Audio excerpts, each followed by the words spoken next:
When the tips. Mongol horde thundered across Asia and Eastern Europe, subjugating vast empires with ruthless efficiency, few dared to challenge their unstoppable momentum. Yet, nestled in the rugged Caucasus Mountains, the kingdom of Georgia defied the odds and stood its ground. While the Mongol conquests are widely chronicled, Georgia's resistance remains an often overlooked chapter of medieval history. This video dives into that defiant struggle, exploring how a small kingdom confronted the mightiest military machine of the era. Georgia's resilience was rooted in its illustrious past. Under Queen Tamar in the late 12th and early 13th centuries, Georgia experienced a golden age.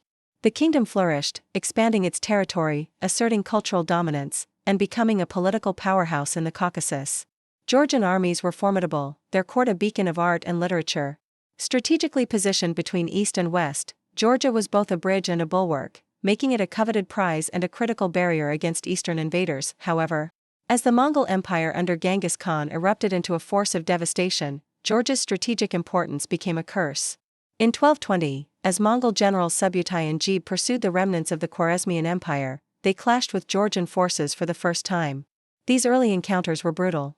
Georgian armies, though valiant, were unprepared for the Mongols' mobility, discipline, and psychological warfare.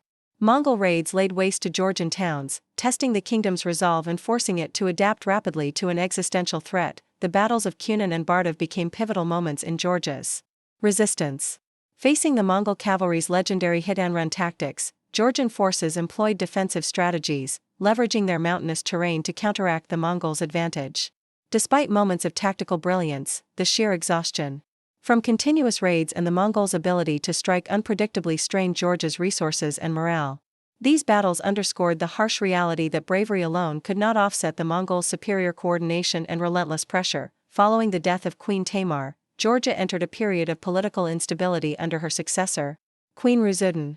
From the 1220s through the 1240s, Rusudan grappled with internal divisions among the nobility and a crumbling central authority. When the Mongols launched a full-scale invasion in 1236, Georgia faced an impossible dilemma: to submit and pay tribute or face annihilation. Queen Rusudan's attempts to negotiate and resist were hampered by the fragmented political landscape. Ultimately, Georgia was forced into a reluctant submission, marking the beginning of Mongol overlordship. Life under Mongol rule was harsh. The Georgian crown became a vassal to the Mongol Khans, obligated to provide soldiers for Mongol campaigns across Asia. Economic burdens intensified as heavy tribute payments drained the kingdom's resources. Despite the oppressive foreign control, Georgian culture refused to wither. The Orthodox Church became a symbol of quiet defiance, and local nobles covertly supported pockets of resistance, preserving the hope of eventual liberation. In the late 13th century, one noble figure emerged as a beacon of Georgian resistance: Bika I Jakali. A powerful regional lord from the Principality of Samtski, Bika organized a significant uprising against Mongol domination during the 1290s. The rebellion was fueled by both nationalistic fervor and the desire to reclaim local autonomy.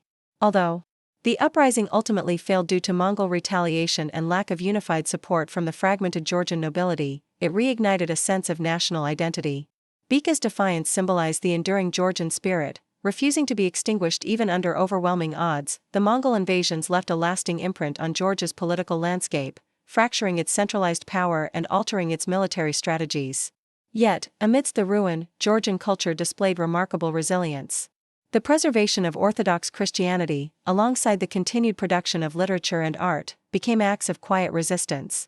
The Mongol era also imparted tactical lessons to future Georgian military leaders, who would adapt and evolve their strategies for guerrilla resistance in subsequent centuries.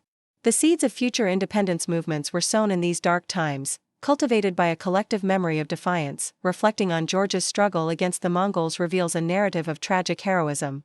Despite facing a superpower that outnumbered and outmatched them, Georgians chose to resist, carving a legacy of resilience that became foundational to their national identity. Their story serves as a testament to the enduring human spirit, where the fight for sovereignty transcends the fear of annihilation. If this untold story of Georgia's fight for survival captivated you, subscribe to our channel for more hidden chapters of world history, where courage and defiance echo through the forgotten corners of the past.